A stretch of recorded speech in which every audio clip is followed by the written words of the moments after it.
pilar do Well Architected, que é o pilar de alta disponibilidade.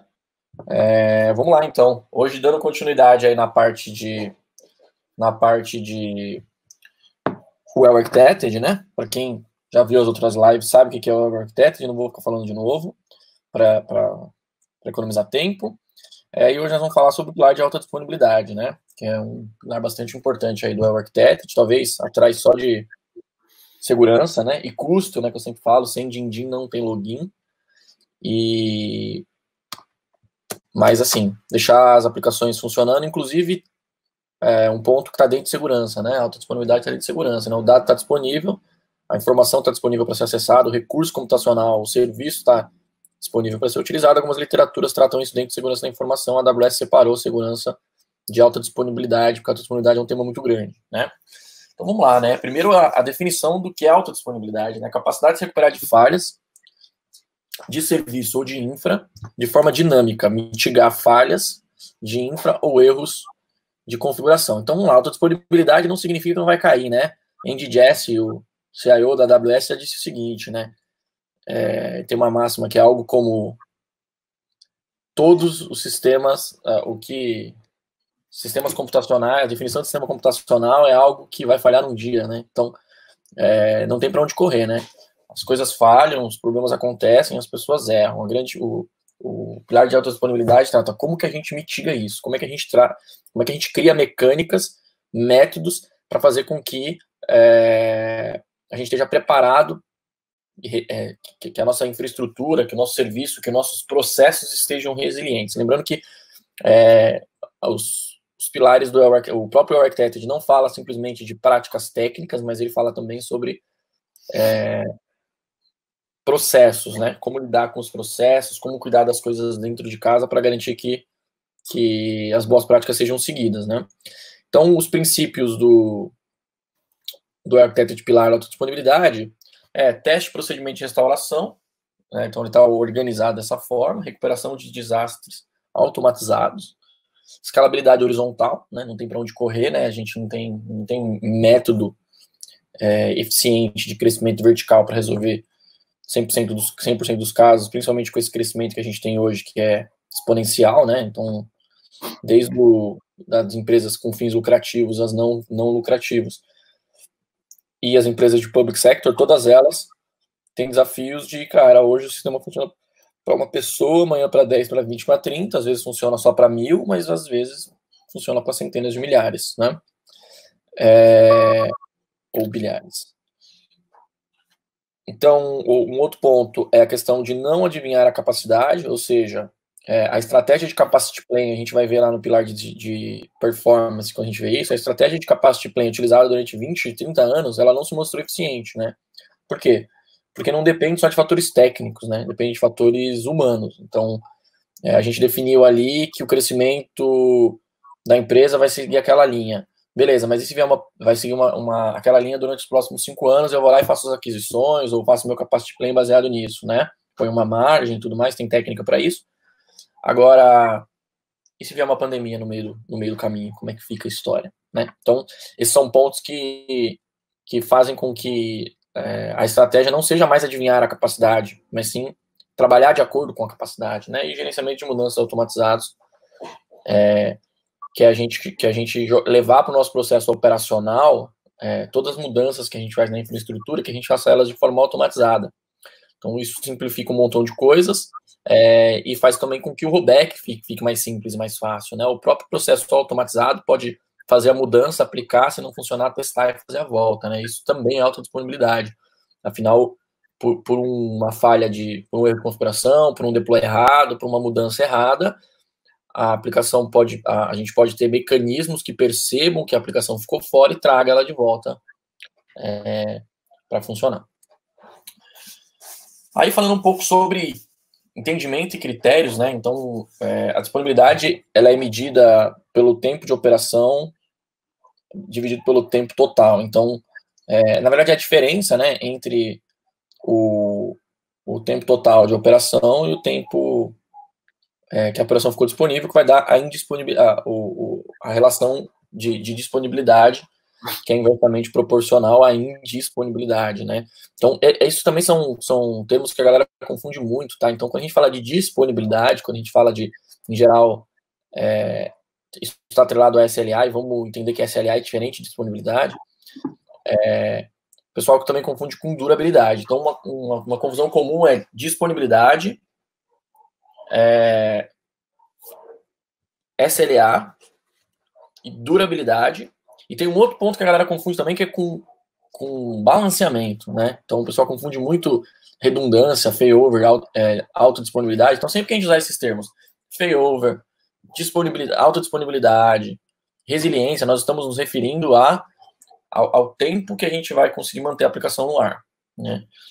Agora, durabilidade diz respeito ao tempo que a gente vai conseguir garantir que essa informação não se perca. Então, quando você olhar lá na documentação do S3, você vai ver que tem durabilidade e disponibilidade. Então, a durabilidade, normalmente, ela gira em torno de 99,99, que vai dar ali algumas horas no ano. Que aquele serviço pode ficar indisponível, mas não quer dizer que o seu dado foi perdido, né? A durabilidade é o quanto, por exemplo, a Amazon ou qualquer mantenedor de serviço, de produto, ou departamento de TI de uma empresa garante que o dado vai ser durável, qual a possibilidade de perda desses dados, né?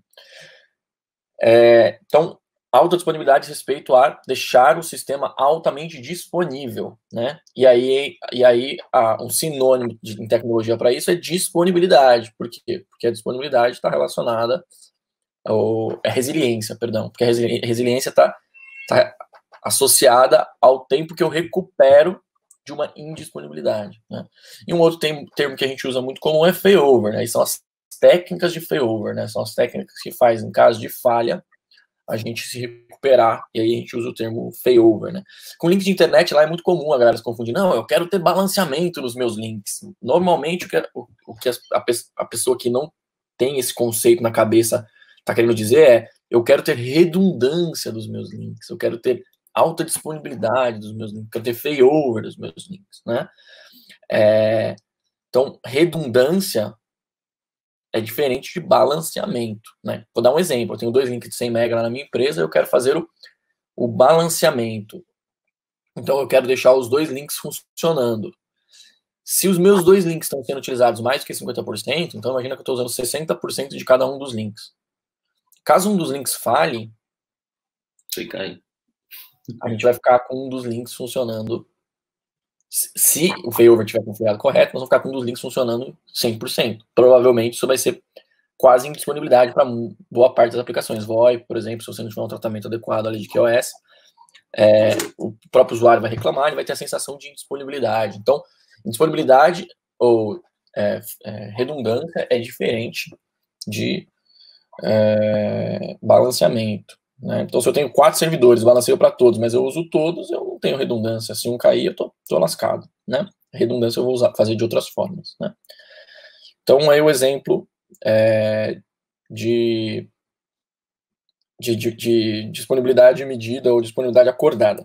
Agora, SLA é outra coisa, pessoal. SLA é a tradução para Service Level Agreement, que na verdade é o acordo de nível de serviço. Então, é o que foi combinado que será cumprido. Tá? Em geral, uma cláusula de SLA está inclusa dentro de um contrato ou de um acordo, né? A ITU diz que SLA é quando é um acordo com um terceiro, que normalmente tem um contrato. E o SLO é a mesma coisa, só que para operação, né? Para uso interno. Então, o SLA, ele é uma cláusula de acordo, né? Então, eu digo assim, olha, existe uma cláusula em SLA que diz que o meu serviço só pode, ou só deve, ou só vai ficar disponível 0,01% do tempo medido no ano. Isso é importante também, né? Porque a medição importa, né? Porque é diferente se você tem um SLA no mês ou no ano. E aí, o que eu sempre digo é que é uma cláusula de SLA sem uma penalidade não tem muito sentido. Porque eu digo assim, o SLA é de 99,99% do tempo. Beleza, mas se eu não cumprir? Não importa. Eu sei que quebrou, né? Beleza, tem uma perda de credibilidade, talvez, ali, entre a relação de um parceiro com o outro, mas não há sanção. Então, tal qual a Lei Geral de Proteção de Dados, né, que vai mudou a data, vai entrar em vigor em janeiro, e, se não me engano, em agosto, tá, para começarem as sanções, né, as penalidades.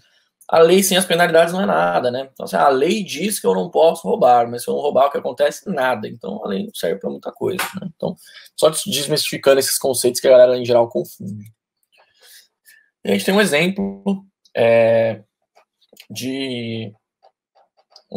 de matriz de disponibilidade. Então, olha, é o tempo que pode ficar de acordo com cada SLA, desde que medido anualmente. A AWS, para a maior parte dos serviços, quando ela divulga a disponibilidade do serviço, ou availability, que é a tradução ao pé da letra de disponibilidade, ela mede no ano, né? Então, a gente consegue ver aí que uma disponibilidade de 99% significa que a gente pode ficar 3 dias fora, então parece grande, mas não é tanto. Quando eu vou para 99,9%, eu já posso ficar fora 8 horas ao longo do ano, que em geral inclui, depende da cláusula SLA, mas em geral inclui as manutenções programadas também, né? Beleza? Então isso vai muito do acordo. Tem gente que entende, né, tem empresas e negócios que entendem que uma parada programada não é uma indisponibilidade, né? Então é uma questão de combinar. Agora vamos falar de gestão de limites, né? Então é importante saber que a exaustão de limite ela causa indisponibilidade, né? Como o exemplo do link que eu falei. Se você tem 2 links de internet, os 2 links ficam em 100% do tempo, dependendo da sua aplicação, isso pode ser uma indisponibilidade, né? Quem aqui nunca pegou aí, quem já tem experiência com o ambiente on-premise, cara, o usuário que não consegue fazer as coisas, reclamando ali, que não chega, que demora, porque a gente vai ver lá, cara, alguma regra ali que não tá legal no Firewall fez com que permitisse que alguém abusasse dos links de internet.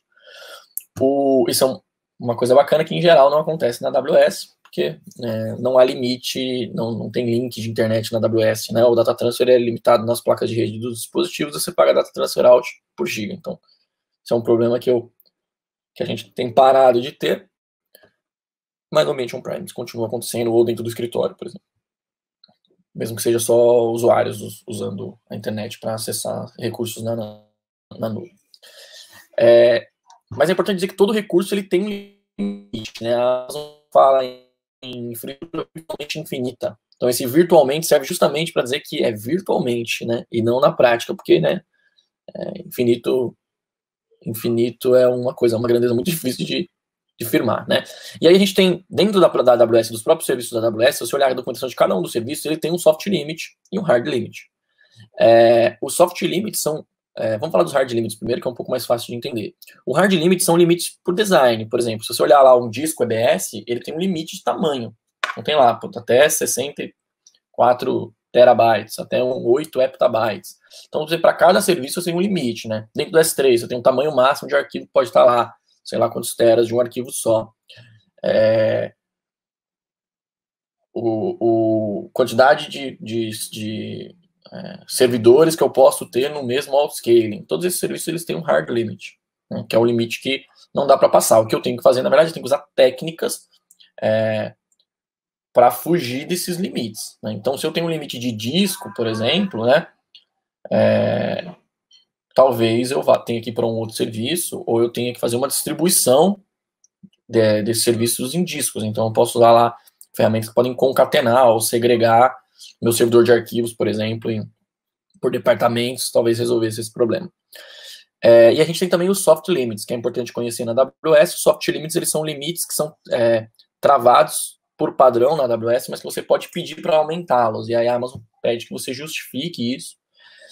Porque, em geral, esses limites estão ali para evitar erros, evitar falhas, evitar abuso, né? De repente, uma perda de credencial dentro da sua conta. Se alguém for abusar ali, subir um monte de recurso, ele vai ter um limite para fazer isso. Estourou esse limite, vai ter que abrir um case. Provavelmente, se abrir um case, você vai receber um chamado, vai receber o e-mail, porque é o root account, que é o e-mail o root user, que é o e-mail padrão para acessar a AWS, vai receber a resposta da Amazon questionando os hard limits, né? E aí, serviços que ajudam a gente a monitorar isso, né? A gente tem lá o CloudWatch Logs, CloudWatch Events, que a gente pode tomar ações. O próprio CloudWatch, né? Que não tá separado aqui por falha minha, mas o próprio CloudWatch, onde eu posso criar métricas por limites e criar alertas dessas métricas. E tem outro carinha também que ajuda bastante a gente, que é o Trust Advisor, né? O Trust Advisor, ele analisa algumas coisas, alguns itens de boas práticas, inclusive itens de alta disponibilidade, e e manda alerta para a gente aí para dizer, ó, seus limites, por exemplo, o seu soft limit acabou, você está com o seu limite de EC2, por exemplo, ou você está próximo, 80% do seu limite de EC2. Então você tem que analisar, ver se isso faz sentido mesmo, abrir um chamado lá na AWS, porque a gente já viu casos de cliente que ficaram fora, por quê? Porque não monitorou o soft limit, na hora que a infraestrutura foi escalar, chegou lá em 10 servidores e não passou de 10. Ah, mas no autoscale ele estava configurado para subir até 50, mas não passou de 10. Por quê? Porque a Amazon não permite subir mais de 10, né? E nesse caso a gente foi lá e trocou o tipo da instância, resolveu paliativamente, abriu um case na Amazon, explicamos por que a gente precisava aumentar esse limite, a Amazon foi lá e aumentou, tá? Em geral, essa resposta ela é rápida, mas vai depender do seu nível de suporte. E você pode abrir chamados de aumento de limite mesmo se você não tiver o nível de suporte básico. Agora, resiliência de rede. Vamos falar agora da base, né? Então, quando eu vou montar uma infraestrutura, né, acho que quem acompanha as lives já viu um diagrama parecido com esse, a gente precisa entender a abrangência global da AWS, né? Então, a gente precisa entender como é distribuído a infraestrutura e quais são as nossas responsabilidades em cima dessa infraestrutura global. Então, a gente tem, dentro de uma região, por exemplo, aqui São Paulo, né, a gente tem as AZs, então as AZs aqui são representadas pelas subnets A, B e C, então eu tenho aqui 3 AZs, aqui também A, B e C. As AZs são como data centers, então eu posso ter uma estratégia onde eu subo minha aplicação com um servidor só, por exemplo, ou um banco de dados, ou qualquer coisa, só na ZA, por exemplo, de São Paulo, que a Amazon chama de SA East 1 ou South America, região leste, número 1. E aí eu tenho a SA East 1, A, B, C e D. Então, se eu subo só um servidor, por exemplo, eu não consigo colocar em 2 AZs. Eu vou colocar ele ou em uma ou na outra. E aí eu tenho uma estratégia single AZ, que é uma estratégia que, em geral, tem pouca disponibilidade, né? Porque a Amazon mantém, por exemplo, para EC2, ela tem lá redundância de disco, ela tem redundância de hardware, ela tem redundância de um montão de coisas ali, que são as responsabilidades da AWS. Porém, ainda assim, o data center inteiro pode pifar, o rack pode pifar, o servidor pode pifar, mesmo tendo fonte redundante e tudo mais. Então, a abrangência single AZ em geral, uma abrangência com pouca disponibilidade, mas mesmo assim, na AWS ela tem mais disponibilidade se você comprasse um servidor e colocasse ele dentro da sua infraestrutura interna. Depois a gente tem a estrutura de multi-AZ, ou multi-availability zone, que é quando eu utilizo mais de uma AZ. Então, exemplo de como implementar isso, eu posso ter lá o meu Active Directory, por exemplo. Eu tenho, boa prática da Microsoft, utilizo pelo menos 2 Active Directories. Por quê? Porque ele é muito importante. Se ele for perdido, nós temos um grande problema. Backup é algo que é previsto também em alta disponibilidade. Então, a gente tem que fazer o backup desses caras para poder recuperar também em caso de perda total. Agora, eu posso colocar um AD em cada data center. O próprio AD tem a mecânica dele de replicação e os clientes vão saber que existe mais de um Active Directory e caso um falhe, eles vão apontar para o outro. Então, esse é um tipo de aplicação que é fácil fazer autodisponibilidade, né? Mas a gente tem outras aplicações, como a aplicação web, por exemplo, que não é tão fácil. Por quê? Porque o usuário ele vai apontar para um nome único, né? Ele não vai apontar para mais de um nome. E aí a gente tem técnicas que a gente utiliza para poder, como o load balancer, que a gente já falou e vai falar hoje, tem outras técnicas que a gente consegue usar para fazer uma estratégia multi-AZ, né? Fazer uma estratégia multi-AZ na AWS é muito fácil, tá? É mais difícil, claro, do que não fazer, mas é muito fácil, porque a maior parte dos serviços, eles, principalmente serviços gerenciados, como é o caso da RDS, que a gente falou essa semana, ele tem uma flag chamada multi-AZ. Então você vai lá e fala multi-AZ, a Amazon faz isso por baixo dos panos. No caso de um servidor de páginas web, eu posso usar um load balancer com autoscaling. Isso é fácil de fazer, relativamente fácil. Agora, quando eu vou para a estratégia de multi-region, aí complica. Por quê? Porque esse tipo de técnica que é muito fácil fazer dentro da mesma região não é mais tão fácil. Por exemplo, eu não consigo criar um auto-scaling que atravessa as AZs de uma região e vai para as AZs da outra. Então, o load balancer, por exemplo, o load balancer ele não é multi-region, ele é multi-AZ. Ele está ali dentro da AZ. Se eu quiser fazer uma estratégia de multi-region, aí eu tenho que usar técnicas externas, como normalmente a gente utiliza, que é o próprio Route 53, né? Então, eu posso ter uma estratégia de alta disponibilidade com DNS, e o próprio Route 53 ele tem funcionalidades, né? Só dar um zoom out aqui para ficar mais fácil de ver. O próprio Route 53, eu poderia, por exemplo, ter um load balancer aqui, balanceando minha aplicação aqui, e aí o load balancer ele fica checando a URL do meu site. O Route 53, perdão, fica monitorando a URL do meu site. E o load balancer fica monitorando os servidores nessa região. Caso um servidor caia de uma Z inteira caia, o próprio load balancer faz esse chaveamento muito tranquilo. Caso a região inteira caia, o Route 53, que pode estar monitorando a partir de diversos países, ele é um serviço global da Amazon, ele vira os DNS para fazer com que os clientes parem de bater nessa aplicação e passem a bater nessa. É claro que eu tenho desafios como a replicação dos dados, por exemplo. Meu banco de dados que está respondendo a minha aplicação, né? A aplicação é fácil, eu ter aqui e ter aqui. Agora, os dados não, porque os dados estão sendo criados e atualizados aqui. Aí eu tenho que ter uma estratégia de replicação. O RDS da Amazon, por exemplo, permite replication cross-region. Então eu consigo ter uma replicação, um banco de dados principal rodando em São Paulo, ou rodando em Norte Virginia, e a replicação sendo feita em São Paulo. Tá? E se a gente tiver um Aurora lá, a gente ainda ganha um plus em redundância colocando uma read replica do outro lado, né? Exato. Dá para fazer o read replica sem Aurora também, tá? Possível. Com a Aurora ela já vira um multi-AZ, né? Exato, exatamente. Com a Aurora já tem a possibilidade de fazer chaveamento. Tem outras vantagens aí. Isso aí. Lembrando que, por exemplo, tem serviços que eles trazem um nível de redundância alto, né, um nível de resiliência alto, como o Aurora, por exemplo. O Aurora, ele, mesmo que eu não habilite o multi-AZ na instância do Aurora, os discos dele já são multi-AZ. Isso faz com que, caso tenha uma falha no AZ, a Amazon liga a sua instância em outra AZ sem custo. Então, falhou de um lado, ela sobe do outro. Isso faz com que você tenha ali uma alta disponibilidade, porém, na casa dos minutos, e não na casa dos segundos ou dos milissegundos, né? Então, vai depender muito do teu negócio, né? E é um ponto que a gente vai falar mais para frente. Os serviços de redes, a gente tem o VPC, que é, né, a própria rede, a infraestrutura da Amazon. O próprio EC2, que ele suporta subir em mais de uma Z, só que eu brinco assim, o EC2 ele é burro. Ele não sabe se ele precisa ser resiliente ou não, ele pode ser um ambiente de dev. Então, cabe a nós darmos essas diretrizes. Na matriz de responsabilidade compartilhada da Amazon diz isso. Existem serviços, como é o caso de EC2, os serviços de IaaS, né, de infraestrutura como serviço. Ele tem algumas coisas que são responsabilidades da AWS e outras coisas que são responsabilidades nossa. Uma coisa que é responsabilidade nossa é garantir a alta disponibilidade de AZs ou de regiões. A Amazon dá um recurso, a gente monta o nosso quebra-cabeça.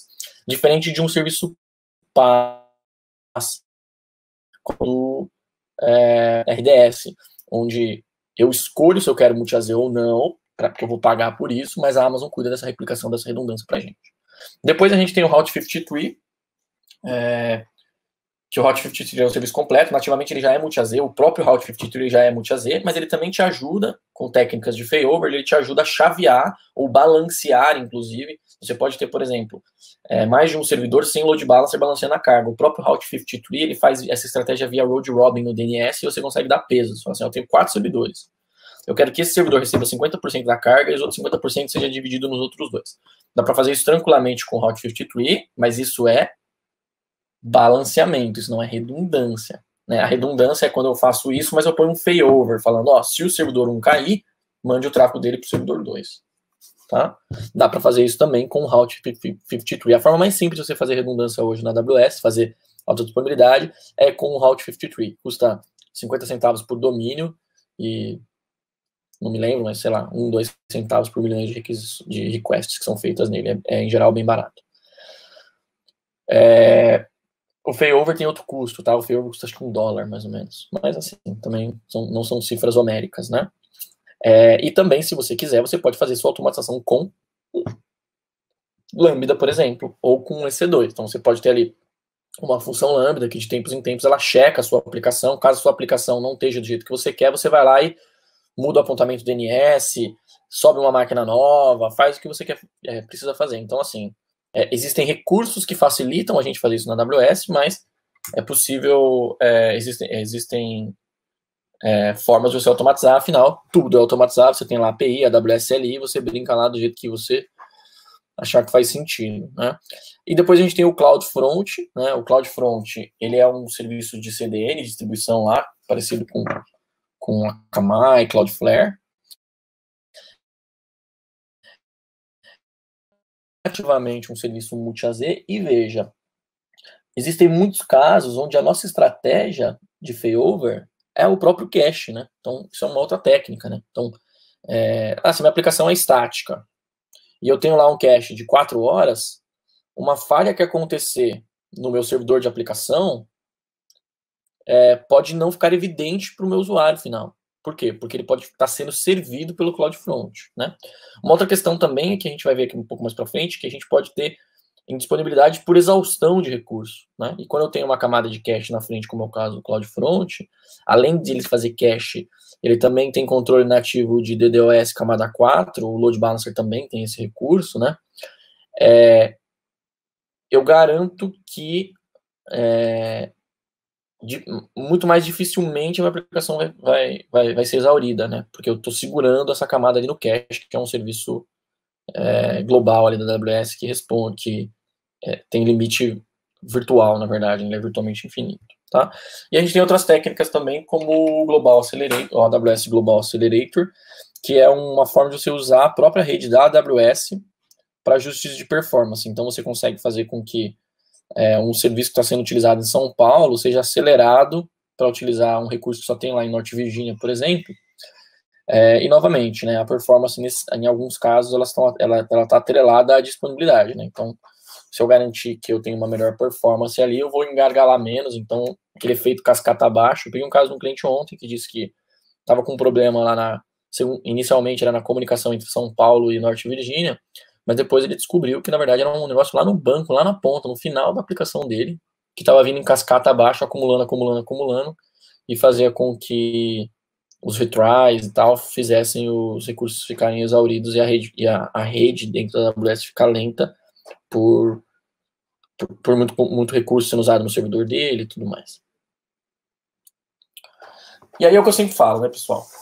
Agora, falando de rede, vamos falar agora de design da aplicação, que normalmente são os maiores limitadores de alta disponibilidade. Fazer isso aqui em rede, pessoal, a gente faz aqui num lab de 1 hora, né? É claro, fazer, né? Conhecer aí requer mais tempo. Agora, quando eu falo de aplicação, aí é mais difícil. Por quê? Porque a aplicação normalmente ela é complexa, ela requer mudanças, às vezes ela foi desenhada para funcionar de um jeito, mudar a forma com que ela trabalha não é fácil, né? Mas é o que eu sempre digo, entenda a necessidade de disponibilidade. Não faz sentido você ter uma ultra infraestrutura para guardar algo que não tem valor. Então, é muito comum nós técnicos dizer assim, não, essa aplicação ela é muito ruim, ela não é multi-AZ.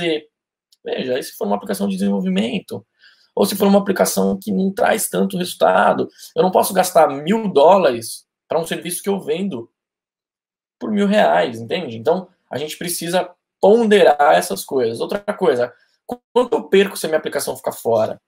Eu já ouvi muita gente, né, que não, a aplicação não pode ficar fora, não pode ficar fora, se ficar fora é um inferno. Aí você chega lá pro cara de negócio e fala assim, se a aplicação ficar fora, quanto a empresa perde? Perde nada, tal. Talvez perde o dia trabalhado ali da pessoa e tal, mas dá para recuperar no dia seguinte. Os clientes, normalmente a nossa venda ela já é em 8 dias, não vai afetar o final da venda. Então, esse conceito é muito importante, tá, pessoal? Alta disponibilidade por alta disponibilidade não significa nada. A disponibilidade tem que ser sempre em função do negócio. Tecnologia tem que ser sempre em função do negócio. E aí, né, tem as perguntinhas que a gente tem que sempre fazer, né? Qual o problema você quer resolver? Onde fica o seu servidor que precisa de disponibilidade? Quanto tempo de inatividade é aceitável? Existem casos de clientes que falam, cara, pode ficar um tempão, não tem problema, ou 1 hora não é problema, ou 5 minutos não me causa nada, né? É claro que há aplicações e aplicações, né? E qual o impacto para o negócio disso? Então, essas são perguntinhas que devem ser respondidas. Agora, falando das práticas de alta disponibilidade, né? Então,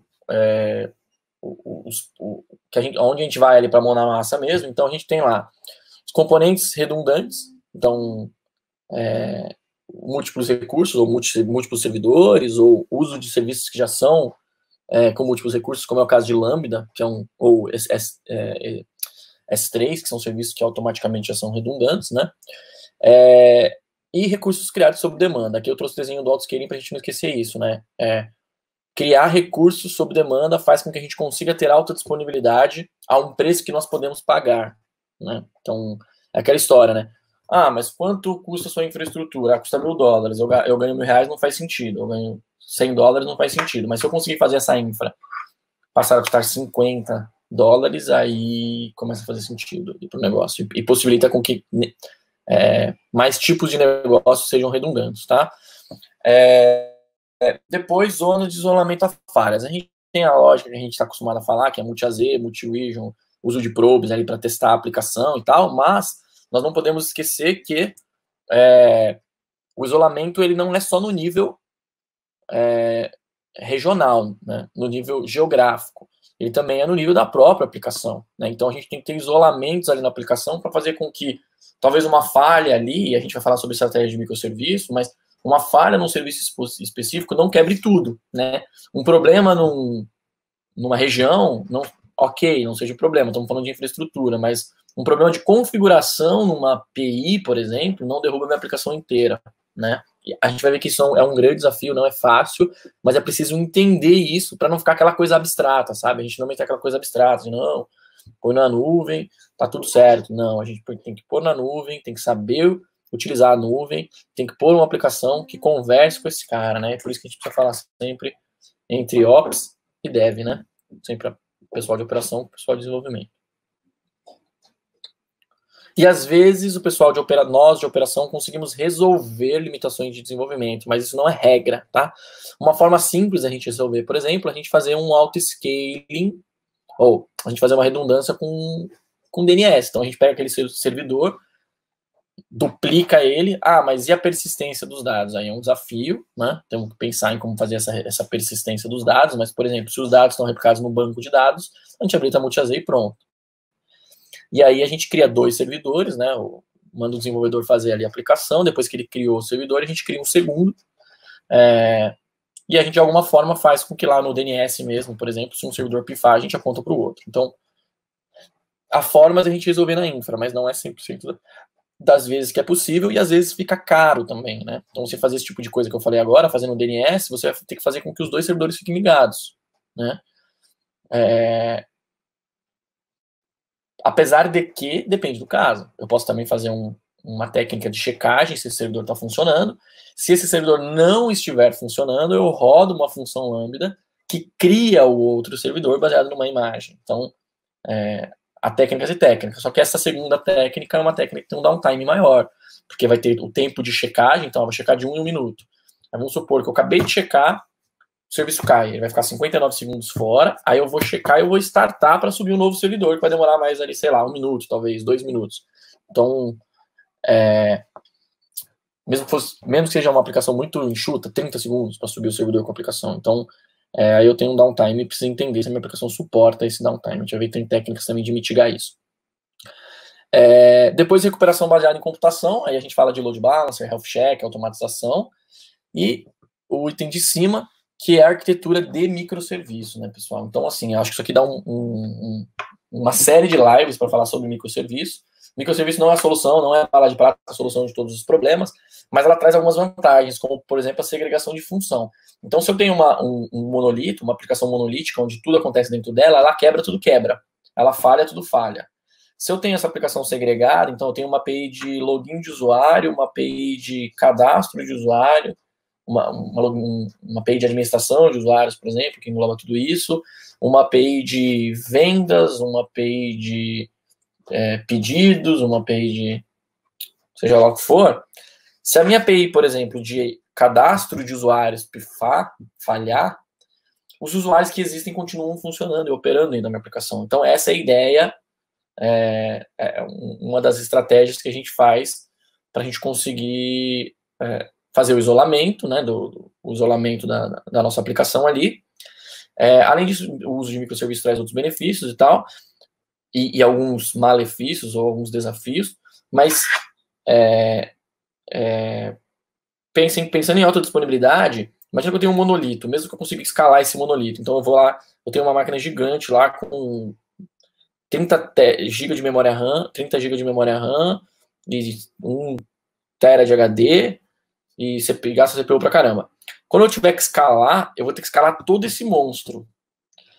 Quando eu tenho microserviços, o meu serviço de compras está sendo muito utilizado. Então eu tenho pequenas aplicações que fossem EC2, seriam pequenas instâncias, e essas pequenas instâncias eu escalo elas, mas não escalo toda a minha aplicação, né? Então a mesma coisa que eu vi um exemplo esses dias que operar um transatlântico ou operar uma pequena lancha ou um jet ski, né? Então é muito mais fácil eu fazer essa microgerência em alguns aspectos, escalar essa microgerência. Então, um serviço meu que precisa mais, eu vou dar mais recursos para ele, não para tudo. Não. Por outro lado, como eu disse, tem outros desafios. E aí, boas práticas de sistemas distribuídos, né? Então, aplicação efêmera. Pessoal, aplicações modernas, não consigo ver um motivo, só motivos muito específicos mesmo, assim, se me trouxer um motivo muito específico, uma aplicação ela não ser efêmera, ou seja, para a aplicação escrever em disco local, gravar dados em memória, né? Depois a gente fala lá embaixo do uso da idempotência de tokens. Então, um grande desafio que a gente tem com a efemeridade das aplicações é quando um usuário conecta em nós diferentes da aplicação, ou em CPUs diferentes, né, em servidores diferentes, ou em funções lambda diferentes, e aí acaba que, para mim validar essa autenticação desse usuário, eu tenho que ir para uma base para checar se ele está, porque eu tenho que guardar a informação de que ele está logado, para ele não ter que logar toda vez que ele der refresh na página. O uso de idempotência de tokens, né, é um conceito bem complexo, assim, mas vou dar uma resumida breve, né, é você ter uma lógica onde você, através do dado que está lá no client, que é um token, por exemplo, você garante que esse cara está logado, e aí você lê o token dele, usa a lógica do teu controle de segurança para dizer se esse cara está autenticado ou não e por quanto tempo. Isso faz com que você não precise de uma base consultar se a sessão daquele cara está válida ou não, né? Então, essa é uma técnica que ajuda muito a gente a ter aplicações efêmeras e aplicações altamente escaláveis, a gente não precisa ter uma base central ali e tal. Outra coisa é throttle ou rate limit, então o uso de throttle ou rate limit, né? Toda aplicação que é consumida por um usuário, ela tem algum limite ali, como a Amazon cria os soft limits deles, a gente pode pôr o nosso soft limit para os nossos usuários. Então, normalmente um usuário hard user faz... Cara, muito rápido, ele clica 1000 vezes na tela, abre um monte de página com um monte de requisições, o cara faz 1000 requisições. Coloca um soft limit de 2000, de 3000, de 5000. Só para garantir que o abuso ou uma falha, talvez até uma falha de código que fez com que o cara clique uma vez, abre 1000 páginas, não derrube todo o sistema. Um outro ponto é o ponto de fast fail, que é um conceito que diz que você aplicar falhas calculadas, né? Então aí a gente tem lá estratégias de deploy, onde eu vou pegar ali, eu vou jogar 1% da minha carga para minha aplicação nova, ou caso a minha aplicação falhe, não vou dar um exemplo, caso a minha aplicação falhe, eu tenho uma página ali de erro, e aí o circuit breaker é um outro conceito que fala disso, então eu tenho ali todo um fluxo, um anel de comunicação ali entre as minhas aplicações, que fazem com que, caso uma aplicação falhe, ela vá para o próximo estágio, ou vai para um estágio de fallback, de modo que o meu usuário final não tenha a sensação de aplicação fora. E o retry com fallback, que é coisa básica, né, pessoal, que acontece bastante ali. Eu tenho uma aplicação 1 que consome a 2 que consome a 3. Se a 3 falha, a 2 quebra também. A 2 começa a acumular tudo em memória e tal. Então, a aplicação detectar a falha, ou seja, se uma aplicação está fazendo uma chamada numa API externa e essa API para de responder, a aplicação ela tem que saber se comportar com isso, sabe? Então ela tem que, às vezes uma API, um microserviço pouco importante cai e ele derruba um microserviço muito importante, porque um consulta o outro. E esse mais importante não tem um retry com fallback. Então eu vou ignorar e vou passar para frente aqui, porque esse serviço não é importante. Então eu vou dar uma mensagem para o usuário falando assim, sistema de cadastro de novos usuários fora, porém você pode continuar utilizando o sistema normalmente. Então, essa é uma estratégia ali, um exemplo de uma estratégia de retry fallback. E trabalho contínuo, né? Então, assim, a coisa nunca para, pessoal. O raio-x que a gente tira agora, a análise que a gente faz agora, ela não serve para daqui 3 meses, ela não serve para daqui 1 ano. Né? Às vezes serve, às vezes não. Então, a gente precisa estar o tempo todo trabalhando, monitorando, olhando as métricas, né? E aí depois a parte de operação, né? A operação também está preparada. Então, assim, deploys automatizados. Então, fez o deploy, errou, volta. Então, testes automatizados, monitoramento e alarme, revisão pré-produção. Então, uma coisa vai para produção, pô, a gente tem que ter um fluxo ali de mandar para homologação, testar e mandar. Isso também é se preocupar com alta disponibilidade e não deixar sua aplicação indisponível. E auditorias constantes, né? Seja através de um parceiro como a AWS, mas como a da rede, mas também, às vezes, internamente, você tem lá áreas distintas, entendeu? Às vezes o pessoal de operação vai lá e audita desenvolvimento e vice-versa. Então, é uma técnica saudável você ter auditoria e alguns órgãos são obrigatórios na auditoria, né? Aí uma estratégia, né, uma questão que é a estratégia por microserviços, para onde nós vamos, então todos os clientes estão sempre pensando nisso, então para cada negócio, para cada situação, uma situação, mas assim, em geral a gente acaba seguindo um desses caminhos, ir para autoscaling EC2, ou seja, replicar servidores, fazer o mesmo com container, através de orquestração, com um EKS, um ECS da vida, alguém que orquestre os seus containers, ou ir para serverless. Só que você pode fazer isso, pessoal. Às vezes eu tenho todas as minhas aplicações em EC2, consigo autoescalar EC2, perfeito, já dei um passo. Mas aí é uma nova aplicação, eu vou subir em container, ou eu vou reestruturar uma aplicação e mando para container, mas a outra talvez faça mais sentido mandar para serverless. Então eu posso ter um mix ali entre os meus microserviços, alguns microserviços serverless, outros em container, outros em EC2 sem problema nenhum, ou todos usando uma arquitetura ou outra. É claro que aí você vai ter os seus desafios de quais os profissionais que eu preciso ter e tudo mais, né? Mas fica só o recado aqui, defina qual é a tua estratégia e a siga. E a sua estratégia não precisa ser um ou outro, ela pode ter um mix entre todos eles. Tem clientes nossos que falam assim, se for aplicação do tipo tal, vamos para serverless. Se não, vamos para container. E agora aqui exemplos, né? Então, um exemplo lá que a gente falou de alta disponibilidade, tem uma aplicação 1 que pode estar na região 1 e na região 2, ou na Z1, na Z2, tanto faz. E o Route 53, ele checa aqui se essa aplicação está no ar. Se ela está, ele fica mandando o DNS para ela. Se ela não está, ela manda os usuários se conectarem na próxima. Tá? Então, um exemplo do mais simples. Aqui um outro exemplo, uma expansão do exemplo do mais simples, que eu posso, por exemplo, ter um fallback aqui na infra, fazendo o que eu mando, faço uma checagem no EC2, o EC2 está respondendo? Tá. Parou de responder, eu vou lá e chaveio para o S3 numa página, por exemplo, numa página estática de falha, por exemplo.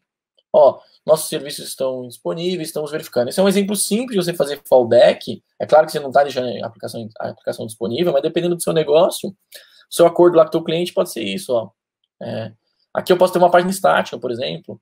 Aí eu venho aqui no S3, eu tenho a última versão da página. Talvez eu perca o dinamismo de atualizar coisas, mas dependendo do meu negócio, eu posso fazer com que o negócio continue. Né? Então, um exemplo simples aí também de como fazer alta disponibilidade. Até um exemplo mais complexo. Então, isso aqui é um cenário de cliente nosso, até um case público nosso, esse cara aqui, onde a gente tem lá, de trás para frente, né, um Exadata lá com alta disponibilidade no on-premise, que inclusive a gente está destruindo esse cara e trazendo para RDS, mas é um projeto de anos. 2 links Direct Connect conectando na infraestrutura dele. Aí Elasticsearch redundante, que você usando o serviço de Elasticsearch gerenciado da AWS. Nesse caso aqui, tá vendo? Uma instância que não suporta failover. Então, essa aplicação ela não suporta ter redundância, perdão, ela não suporta ter balanceamento de carga. O que a gente fez? Um autoscaling de uma máquina só, ele está mal representado aqui, na verdade ele vem até essa Z, mas é um autoscaling de uma máquina só, a gente diz, né? Para que serve um autoscaling de uma máquina só? Mínimo 1, máximo 1, desejado 1. Isso faz com que, se essa máquina falhe, o autoscaling consegue perceber a falha e traz uma nova. Então é só para você mesmo fazer a redundância de máquina, só que uma aplicação que não suporta mais de uma máquina. Aí a gente tem um Kubernetes, com os containers rodando aqui dentro, autoescalado, usando o serviço EKS. O serviço de ECR, que é o serviço onde eu guardo as imagens do Kubernetes. Um Jenkins fazendo Esse exemplo é um exemplo de um serviço que não está autoescalado, mas poderia ser. Nesse caso aqui, a alta disponibilidade dele é backup, a gente faz alguns backups por dia, caso precise voltar, então a volta ali vai ser em alguns minutos, mas tem alta disponibilidade também, mas não tem uma alta disponibilidade em segundos, né? Porque também não precisa, é desenvolvedores que estão soltando versões novas, né? E a gente usa o Code Deploy aqui para fazer o deploy do front-end, que esse cara é uma aplicação Windows ainda.